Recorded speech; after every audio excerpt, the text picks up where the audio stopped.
우리 계속해서 다니엘 우리 함께 말씀 나누고 있는데요.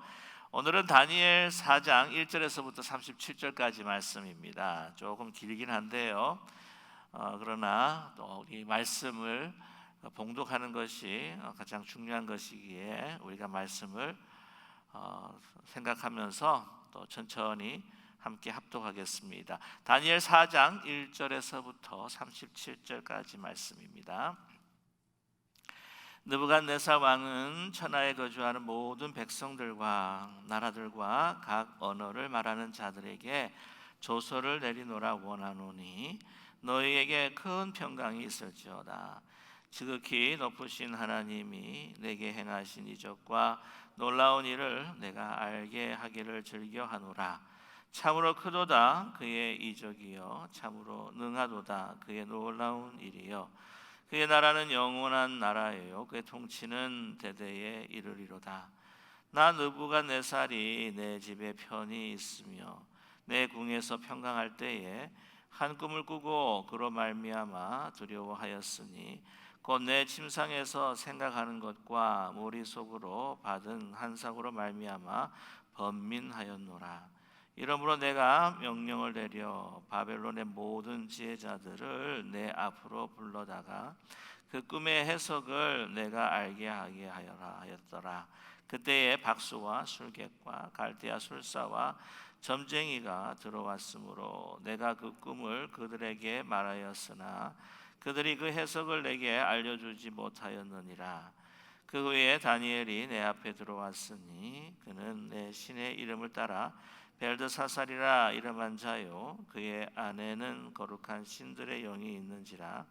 내가 그에게 꿈을 말하여 이르되 박수장 벨드사살아 내 안에는 거룩한 신들의 영이 있은즉 어떤 은밀한 것이라도 내게는 어려울 것이 없는 줄을 내가 아노니 내 꿈에 본 환상의 해석을 내게 말하라.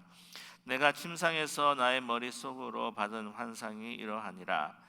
내가 본즉 땅의 중앙에 한 나무가 있는 것을 보았는데 높이가 높더니 그 나무가 자라서 견고하여 지고 그 높이는 하늘에 닿았으니 그 모양이 땅끝에서도 보이겠고 그 잎사귀는 아름답고 그 열매는 많아서 만민에 먹을 것이 달만하고 들짐승이 그 그늘에 있으며 공중에 나는 새는 그 가지에 깃들이고 육체를 가진 모든 것이 거기에서 먹을 것을 얻더라. 내가 침상에서 머릿속으로 받은 환상 가운데에 또 본즉 한 순찰자 한 거룩한 자가 하늘에서 내려왔는데 그가 소리질러 이르처럼 이르기를 그 나무를 베고 그 가지를 자르고 그 잎사귀를 떨고 그 열매를 해치고 짐승들을 그 아래에서 떠나게 하고 새들을 그 가지에서 쫓아내라. 그러나 그 뿌리의 그루터기를 낭에 남겨두고 새와 놋줄로 동이고 그것을 들풀 가운데에 두어라.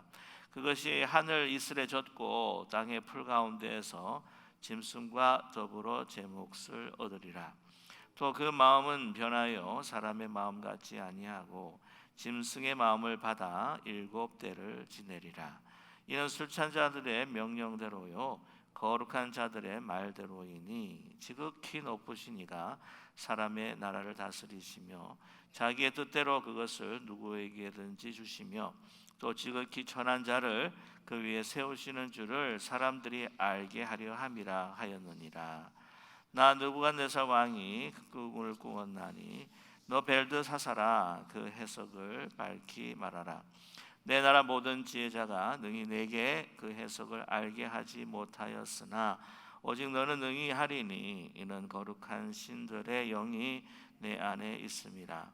벨드사살이라 이름한 다니엘이 한동안 놀라며 마음으로 번민하는지라. 왕이 그에게 말하여 이르기를 벨드사살아 너는 이 꿈과 그 해석으로 말미암아 번민할 것이 아니니라. 벨드사살이 대답하여 이르되 내 주여 그 꿈은 왕을 미워하는 자에게 응하며 그 해석은 왕의 대적에게 응하기를 원하나이다. 왕께서 보신 그 나무가 자라서 견고하여지고 그 높이는 하늘에 닿았으니 땅 끝에서도 보이겠고 그 잎사귀는 아름답고 그 열매는 많아서 만민의 먹을 것이 될 만하고 들짐승은 그 아래에 살며 공중에 나는 새는 그 가지가 깃들였나이다. 왕이여 이 나무는 곧 왕이시라. 이는 왕이 자라서 견고하여지고 창대하사 하늘에 닿으시며 권세는 땅 끝까지 미치심이니이다. 왕이 보신즉 한 순찰자 한 거룩한 자가 하늘에서 내려와서 이르기를 그 나무를 베어 없애라. 그러나 그 뿌리에 그루터기는 땅에 남겨두고 새와 노출로 동이고 그것을 들풀 가운데에 두라. 그것이 하늘 이슬에 젖고 또 들짐승과 더불어 제 몫을 얻으며 7대를 지내리라 하였나이다. 왕이여 그 해석은 이러하나이다. 곧 지극히 높으신 이가 명령하신 것이 내 주 왕에게 미칠 것이라. 왕이 사람에게 쫓겨나서 들짐승과 함께 살며 소처럼 풀을 먹으며 하늘 이슬에 젖을 것이요 이와 같이 7대를 지낼 것이라. 그때 지극히 높으신 이가 사람의 나라를 다스리시며 자기의 뜻대로 그것을 누구에게든지 주시는 줄을 아시리이다. 또 그들이 그 나무 뿌리 위에 구루터기를 남겨두라 하였은즉 하나님이 다스리는 줄을 왕이 깨달은 후에야 왕의 나라가 견고하리이다.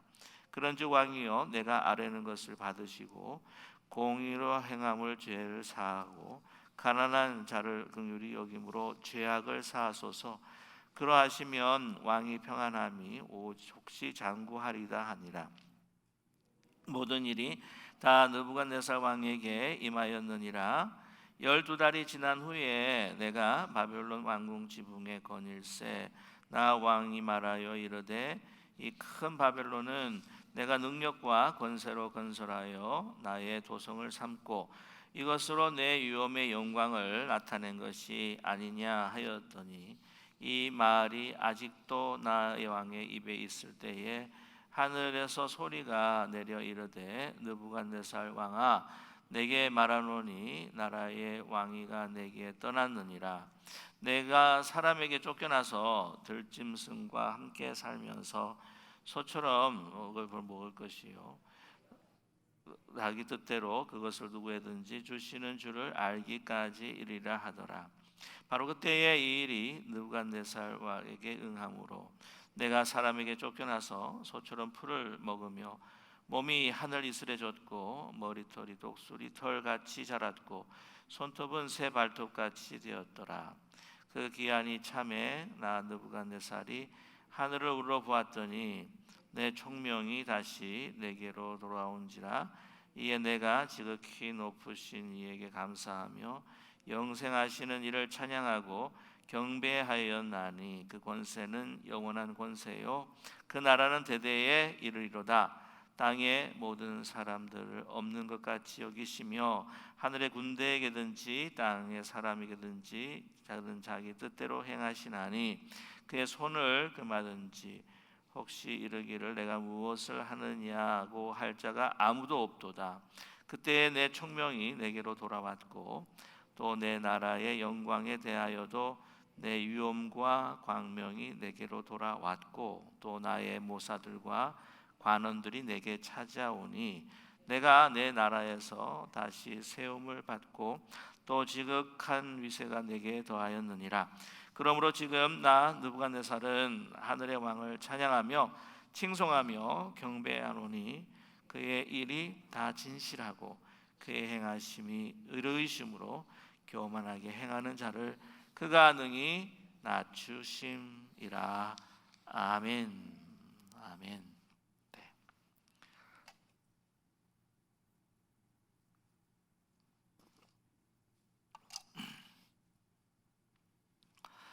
네, 37절까지 우리 함께 같이 봉독했는데요.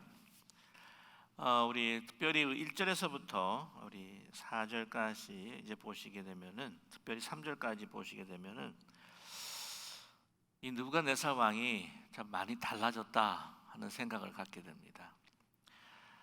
조서를 이제 모든 백성들과 그 거주하는 모든 나라들에게 이제 보냈는데 벌써 이 오프닝이 틀려요. 시작이 보면은 조서를 내린다라고 하면서 1절 하반절 보게 되면 너에게 큰 평강이 있을지어다라고 이렇게 이야기를 합니다.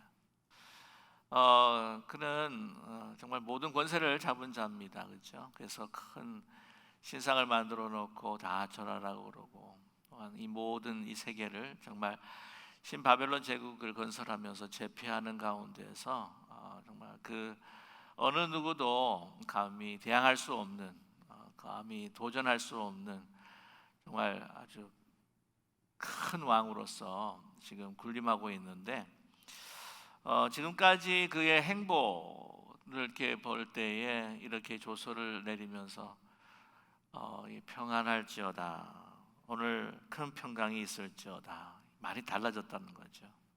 굉장히 부드러워졌습니다. 한마디로 말하면 겸손해졌다라고 이렇게 말씀드릴 수가 있습니다. 조서를 내릴 때에 여러분 아시겠지만 그 2장을 보게 되게 되면은 그 3장을 보게 되게 되면은 신상에 절하지 않으면 어떻게 한다고요? 나 다 죽여버리겠다, 뭐 이렇게 이야기도 했던 적이 있었는데 많이 변했죠. 오늘 다니엘 그 4장 같은 경우에는 한마디로 말씀드리면은 느부갓네살 왕의 간증문이다, 그렇게 여러분께서 이해하시면 되겠습니다. 그래서 1절에서부터 3절까지 이렇게 조서를 내리면서 누구를 찬양하냐면은 하나님의 그 크신 일들을 먼저 찬양하는 거예요. 그러면서 자기에게 있었던 일들을 쫙 하고 이렇게 이야기를 합니다. 있었던 이야기죠. 그가 꾸었던 꿈, 그리고 이 다니엘이 그것에 대해서 해석을 해주고, 그 다음에 그가 당했던, 정말 사람들에게 쫓겨나가지고는 짐승처럼 이렇게 살았던, 그것이 이제 7대 정도를 이렇게 살았는데, 나중에 하늘을 우러봤을 때 하나님의 그 크고 놀라우신 그 역사와 능력을 고백을 했을 때 정신이 돌아오면서 다시 그 왕으로 돌아오게 되지 않습니까? 귀환하게 되지 않습니까?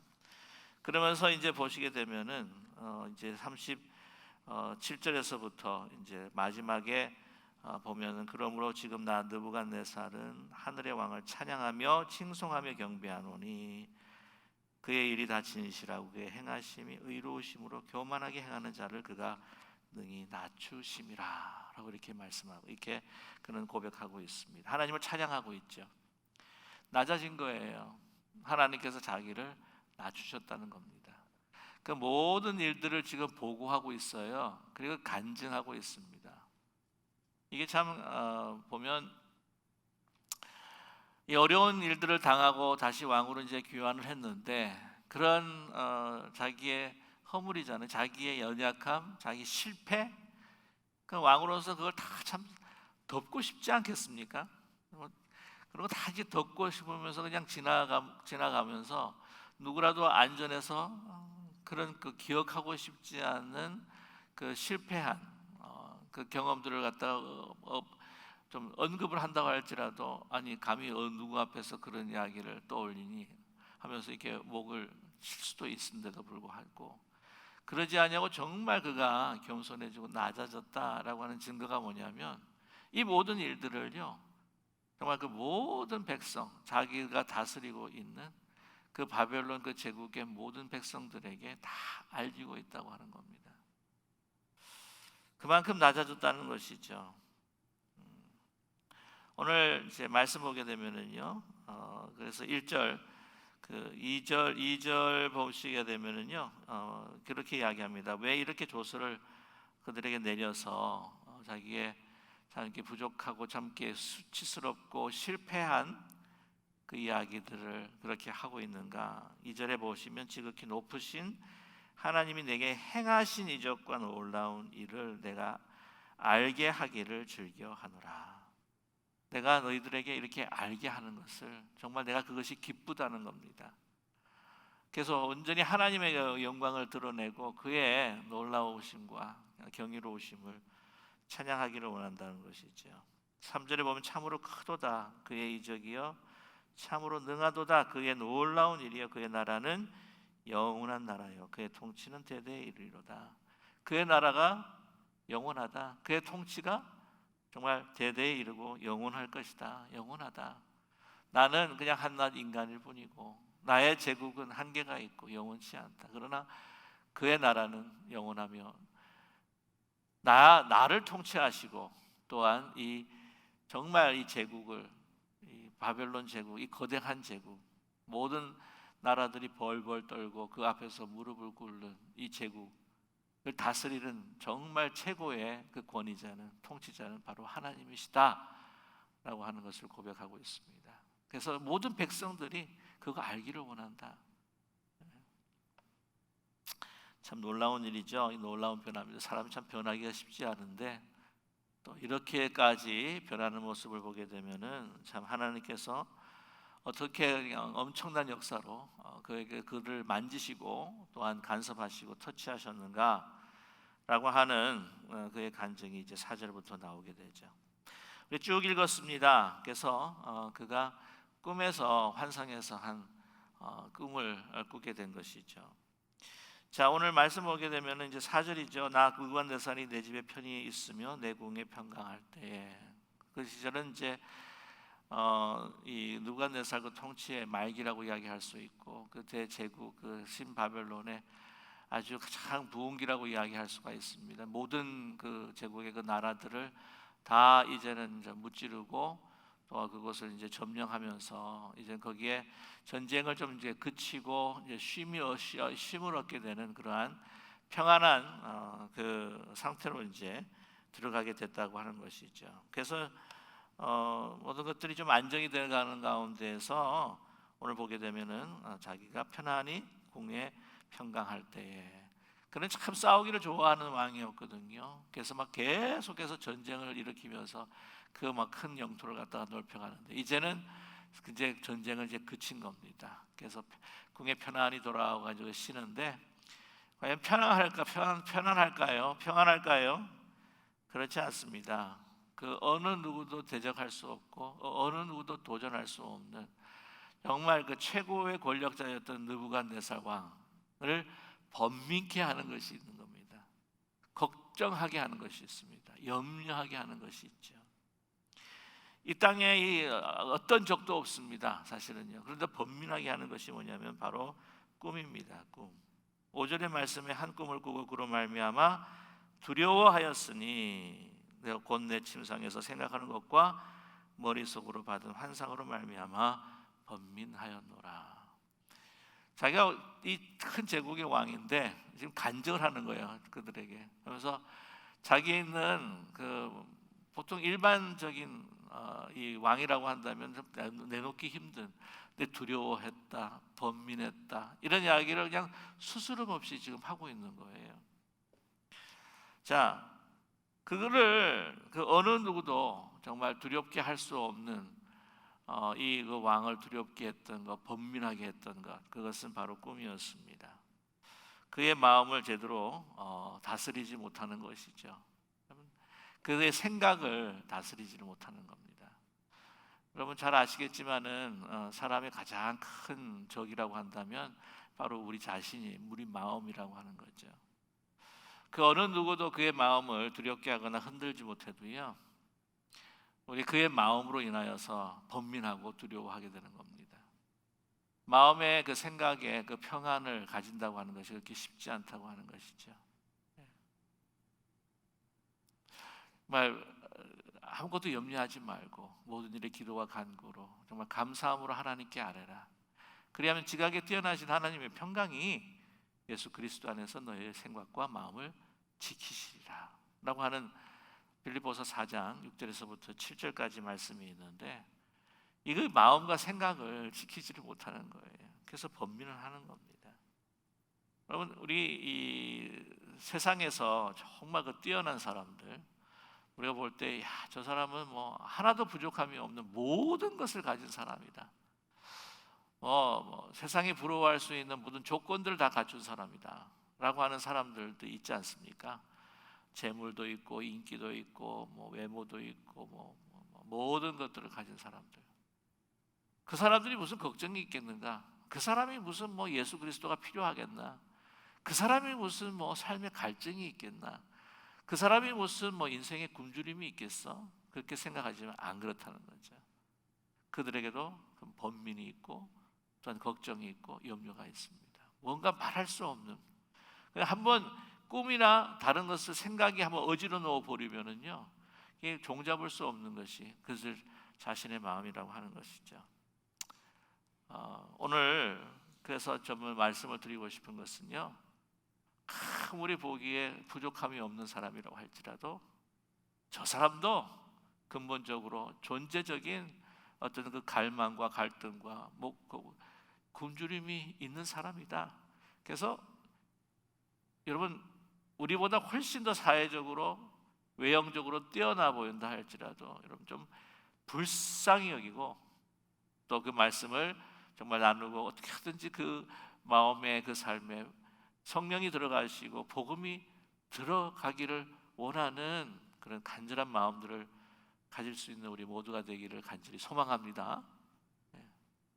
딱 비교해 봤을 때 나랑 내가 비교할 수도 없는 저 사람한테 뭘 전할까? 이렇게 이야기할 수도 있겠죠. 그렇지 않다고 하는 겁니다. 오늘 그 모습을 이제 다니엘에서 통해서 볼 수가 있겠는데요. 자, 아무튼 오늘 그런 꿈을 꿨습니다. 그랬을 때에 그가 명령을 내려요. 그러면서 오늘 6절 말씀 보게 되면 모든 지혜자들을 내 앞에 부릅니다. 꿈을 해석해라. 이번에는 이 다니엘 2장과 달리 꿈을 다 이야기해 줍니다. 꿈을 다 이야기해 주고, 그때 생각해 봤었는데 내가 꿈을 꾼 것도 이야기해 주지도 않고 내가 뭘 꿨는지 알아맞혀 봐라, 그렇게 이야기를 하고 해석도 해봐라, 이거 내가 너무했구나 하는 생각이 들었는 것 같아요. 조금, 그리고 사람이 좀 변했습니다. 풀무불에서 그 세 친구가 그냥 그대로 살아난 거 보면서 하나님이 그 놀라운 역사들을 보고 하니까 조금씩 이제 낮춰졌던 것 같다는 생각이 들어요. 그래서 그냥 다 가르쳐 줍니다. 근데 가르쳐 주는데 이제 못 맞춰, 해석을 못 합니다. 근데 한 가지 재미있는 사실은요, 보면 오늘 계속 읽다 보면 이제 박수장이라고 하는데 지혜자의 가장 최고가 누구였냐면 다니엘이에요. 근데 재미난 사실은 다니엘을 먼저 부르질 않습니다. 다른 사람들을 불러요. 지혜자와 다른 사람들을 먼저 부르고 난 다음에 해결이 안 되니까 그 다음에 이제 박수장을 이렇게 부르게 되는데, 자기가 왕이지 않습니까? 그럼 박수장을 먼저 딱 가장, 여러분 어떻게 생각합니까? 그 차관을 안 부를 거 아니에요. 저는 그 국정 운영에 대해서는, 그 나라의 국정 운영에 대해서 잘 모르겠지만 그냥 상식적으로 생각을 해도 무슨 문제가 생겼을 때 대통령이 차관을 부르지 않고 누구를 먼저 부르겠어요? 장관을 부르지 않겠습니까? 근데 장관을 부르지 않고 차관, 그 다음에 그 밑에 있는 사람들을 부르는 거예요. 근데 왜 그럴까? 왜 나중에 불렀을까? 근데 저는 그게 짐작하건대, 이 느부갓네살이 그 다니엘이 그렇게 편한 사람은 아닌 거예요. 그 앞에 머리도 조아렸죠, 꿇었죠. 보니까 정말 하나님이라고 하는, 그가 믿고 있는 그 하나님의 그 신탁을 받은 사람 같은데, 이게 좀 이렇게 어떻게 보면 아주 쉽게 대할 수 있는 그러한 사람이 아닐 것 같은 거예요. 좀 어렵습니다. 왕도 어려운 거예요. 참, 느부갓네살 왕이 어려워할 수 있는 사람? 다니엘이라는 거예요. 다니엘. 그것도 유대 사람 가운데서 어릴 때부터 이렇게 포로 잡혀와 가지고는 그가 쓴 사람입니다. 근데 이걸 또 알 수가 있는 게 뭐냐면, 우리가 지난 주일날 몇 장을 우리가 함께 공부를 했습니까? 3장을 공부하면서 풀무불에 새 친구 집어넣는 기적에 대한 이야기를 우리가 함께 나눴는데, 근데 그때 다니엘이 어디에 있었냐는 거예요. 다니엘이 없어요. 그래서 이것에 대해서 참 많은 학자들이 질문을 합니다. 다니엘이 어디에 있었느냐? 여러 가지 이야기가 나옵니다. 대도 않는 이야기도 한 번씩 나와요. 예를 들면 다니엘이 그 신상에서 무릎을 꿇었다. 그 말도 안 되는 이야기고, 많은 사람들이 공감하는 건 뭐냐면, 느부갓네살 왕이 다니엘은 어려운 관계예요.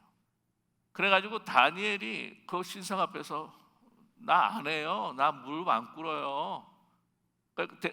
됐다면 분명히 지금 하나님이라고 하는 사람이 신탁을 받고 정말 하나님의 사람인데 어떻게 감히 이렇게 좀 뭐라 그럴까요? 대할 수 없는 어려운 사람이기 때문에 느부갓네살이 그때는 저 멀리 뭐 출장시켰다라고 하는 그 사람분, 그렇게 이야기하는 분들이 참 많습니다. 그러니까 어려운 거예요, 사실 이 다니엘이라고 하는 사람이.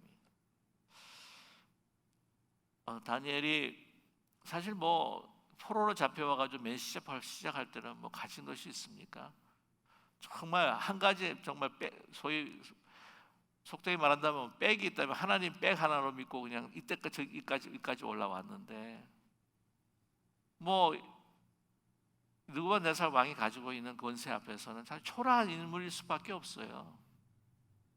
그 위치에 올려놓은 것도 하나님께서 하셨지만 느부갓네살 입장으로서는 내가 이렇게 박수장으로 만들어 줬는데 그걸 함부로 대하지를 못합니다.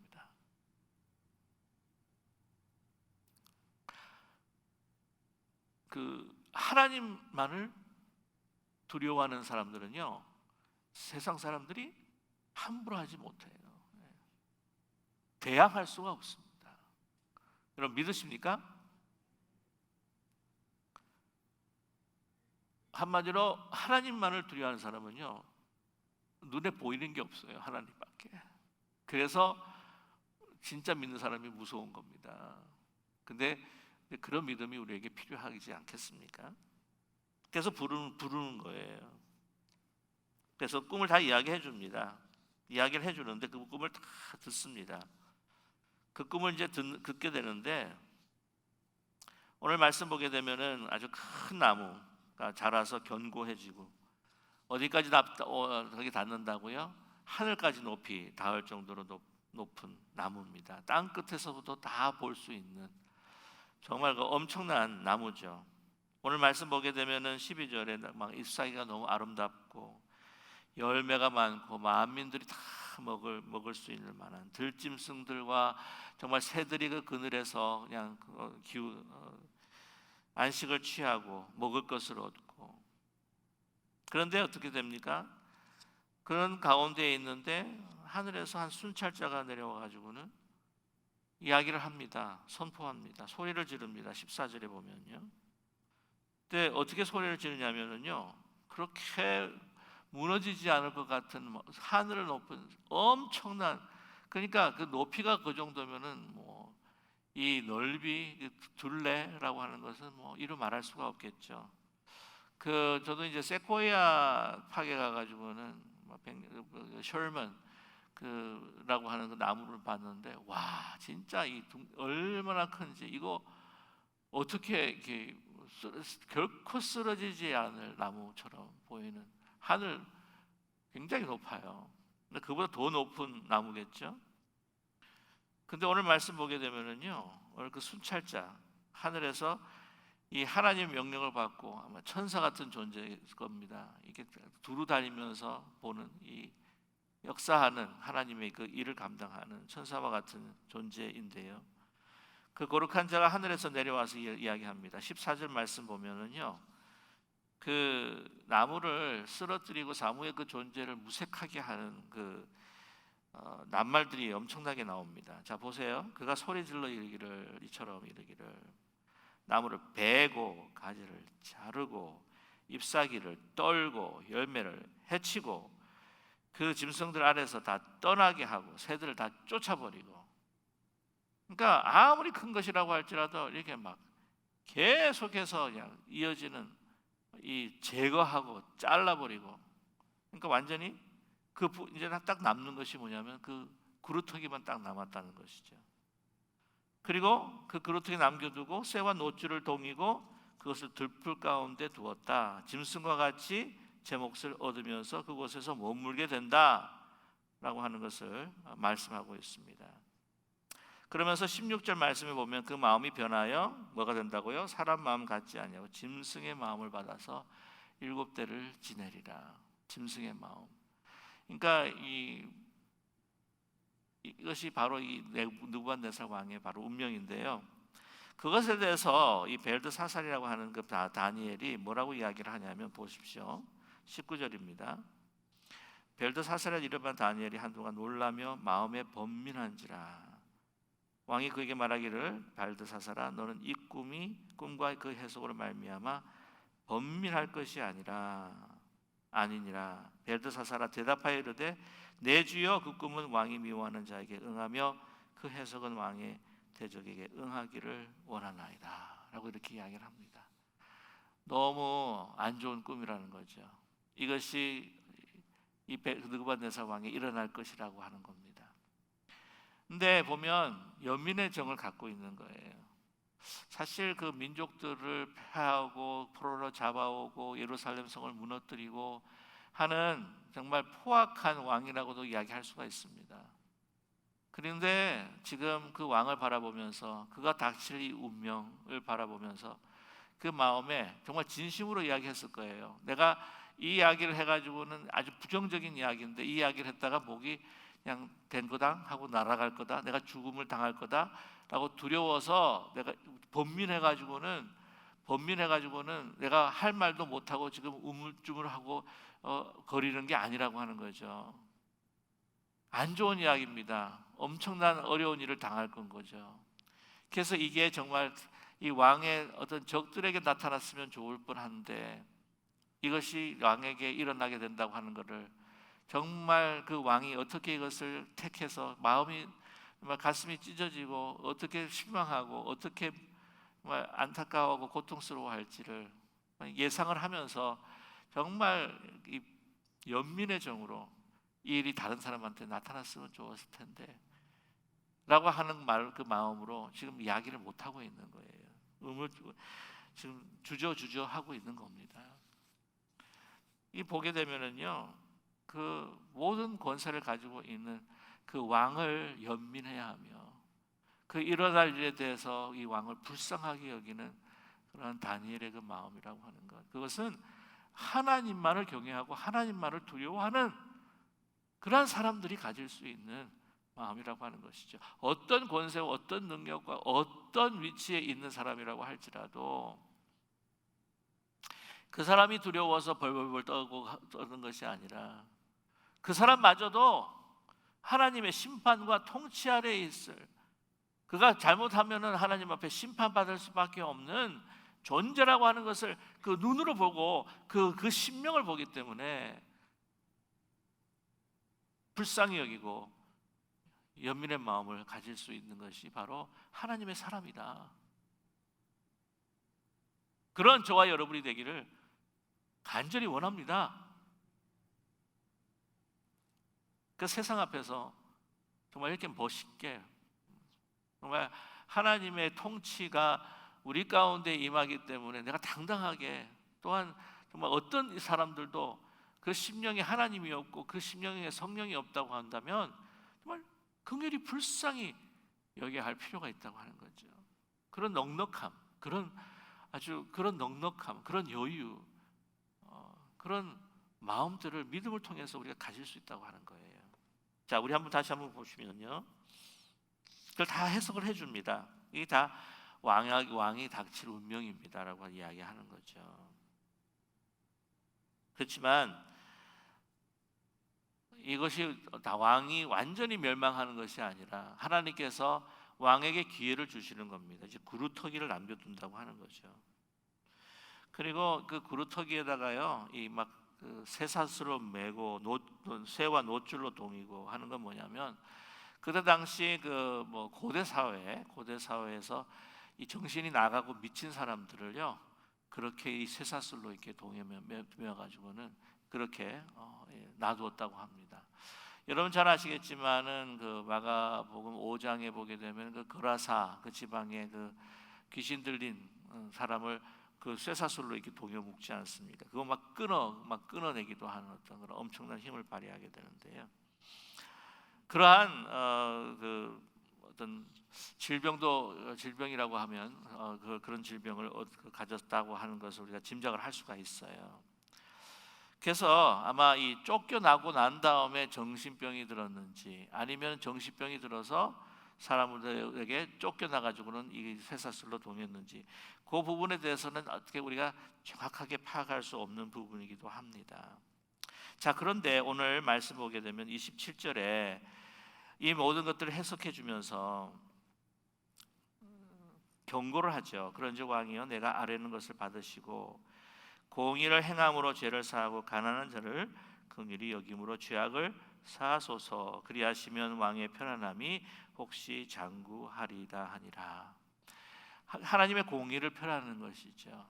즉 가난하고, 오늘 보면은 정말 그 가난한 자들, 고통당하는 자들을 긍휼히 여김으로 인하여서 정말 하나님 앞에 그 공의를 베풀고 그 죄악의 사함을 하나님부터 받아야 할 필요가 있습니다.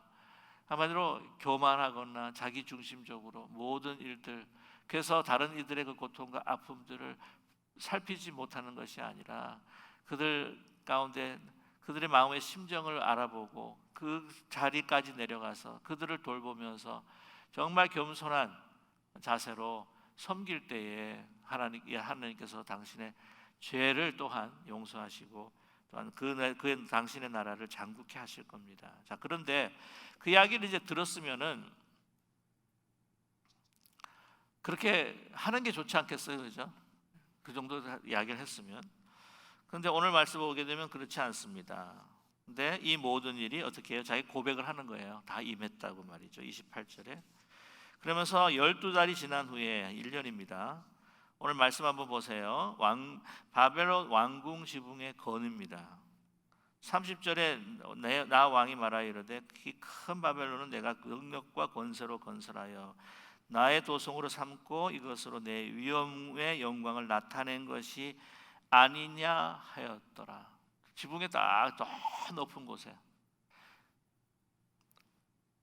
이 모든 권세를 허락하시고 그에게 주신 것은 바로 하나님이시라고 하는 것을 깨닫고 하늘을 쳐다보면서 감사와 겸손함을 나타내야 되는데도 불구하고 이게 뭐냐고요? 지붕의 제일 높은 곳에 딱 올라가서, 그래서 그때 공중정원이라고 하는 것이 또 있었다고 이야기하지 않습니까? 7대 불가사의 중에 하나가 아마 그 공중정원 꼭대기에 올라갔는지도 모르겠습니다만은 이걸 보면서 다 아래로 보는 거예요. 다 아래로. 이 모든 것들은 다 내 거다. 내가 이루어온 거다. 내가 다 이렇게 점령해가지고는 내 거로 삼은 거다. 이 내 영광이다. 아주 교만한 말이죠. 그 입이 떨어지자마자 오늘 보십시오. 31절에 이 말이 아직도 나의 왕에 떨어지는 것이 그 왕의 입에 있을 때에 하늘에 소리가 나서 느부갓네살 왕이 내가 말한 나라와 나라의 왕이 내게 떠났느니라 라고 말씀이 나옵니다. 즉시 쫓겨납니다. 들짐승과 함께 삽니다. 소처럼 푸를 먹을 것입니다. 7대를 지냅니다. 7대라고 이야기하게 되면은 이제 그 바벨론 같은 경우에는 카운트를 할 때 보통 여름하고 겨울만 친대요. 그러니까 그 7대라고 하면은 3년 반이죠. 여러분 그 보면 7년, 그리고 요한계시록 같은 경우에 보게 되면 3년 반이라고 하는 그 나오게 됩니다. 그러니까 이 7대라고 하면은 그 7자라고 하는 숫자 때문에 굉장히 완전한 것 같지만, 그러나 그거를 이제 3년 반으로 해서 3년 반으로 생각을 하게 되면은 또한 7년이 아니기 때문에 완전히 정말 더 완전한 것은 아니고 그 중간에 하나의 그 때가 이르게 된다고 하는 것이죠. 하나님께서 정하신 때긴 한데 이것이 영원한 심판으로 이어지지 않는다라고 하는 것을 우리가 7대라고 하는 그 숫자를 통해서 우리가 감지할 수 있다고 하는 겁니다. 3년 반인 거예요. 3년 반. 그래서 그런 막 쫓겨나가지고는 소처럼 풀처럼 따고 그냥 오늘 말씀 보게 되면은 그의 몸이 하늘에 이슬에 젖고 독수리 몰털같이 손톱이 새 발톱까지 되어가지고 짐승처럼 사는, 묶여가지고 짐승처럼 사는 겁니다. 내동댕이 쳤습니다. 이게 보게 되면은 쫓겨났다고 하는데 나중에 다시 이렇게 귀환하는 거 보게 되면은 완전히 왕권이 바뀐 것은 아니고 이게 그냥 미쳤구나라고 해가지고 다 그냥 쫓아버려가지고 한 곳에다가 어느 곳에다가 이렇게 남겨두어가지고 거기서 살게 했던 것이 아니겠느냐라는 생각을 갖게 되죠.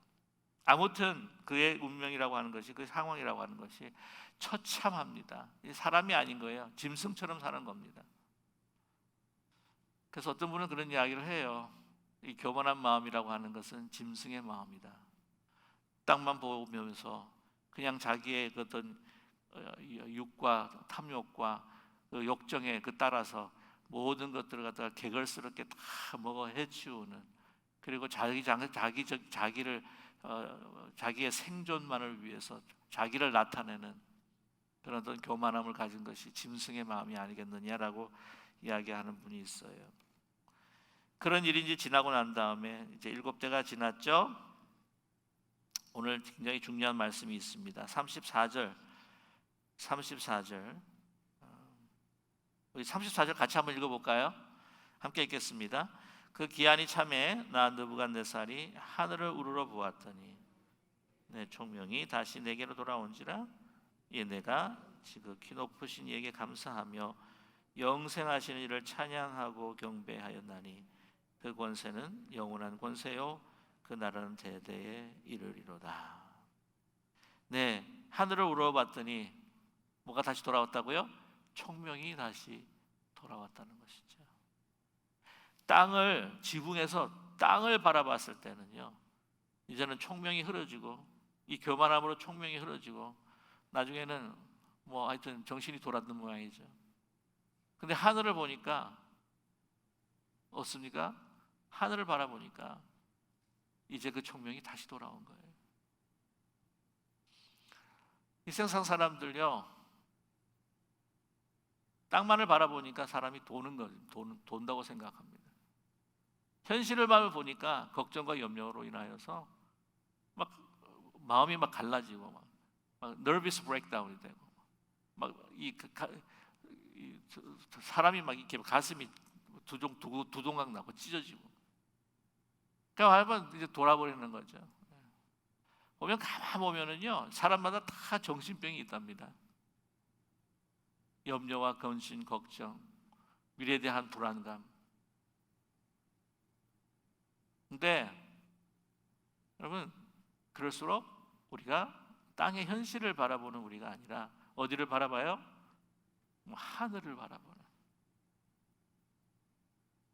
그 사람이라고 하는 헬라말 가운데 아델포스라고 하는 단어가 있습니다. 아델포스. 그게 뭐냐면은 하늘을 바라보는 사람이에요. 이렇게 목을 꺾어가지고, 동물들은 이야기를 들어보니까 모르겠어요. 저는 이렇게 전문가가 아니기 때문에 그런데, 동물들은 이렇게 목을 꺾어가지고, 그러니까 몸을 이렇게 세워가지고 하늘을 바라볼 수도 있겠지만은 이게 목을 꺾기가 힘들다 그러네요. 사람들은 이게 목을 꺾는답니다. 하늘을 바라보기 위해서. 우리 이 사람은 땅을만 바라보는 사람이 아니라 정말 하늘을 바라보면서 살아가는 것이 우리 진정한 인간의 모습이다. 하늘을 바라보면 저 넓고 큰, 정말 그 하늘에 비해서 우리가 얼마나 작은 존재인가. 땅을 바라보는 내가 갖고 있는 거 보면 우리가 마음에 실망하고 낙심하고 걱정할 수도 있지만, 땅을 바라보면 내가 소유했던 것들을 바라보는 교만함에 또한 이를 수 있다고 하는 것을 우리에게 말씀해주고 있다고 하는 것이죠. 오늘 그는 이 역사를 통하여서 마지막으로 그는 고백하고 있습니다. 이제 37절 우리 같이 한번 읽을까요? 37절. 그러므로 지금 나 느부갓네살은 하늘의 왕을 찬양하며 칭송하며 경배하노니 그의 일이 다 진실하고 그의 행하심이 의로우심으로 교만하게 행하는 자를 그가 능히 낮추심이라. 아멘.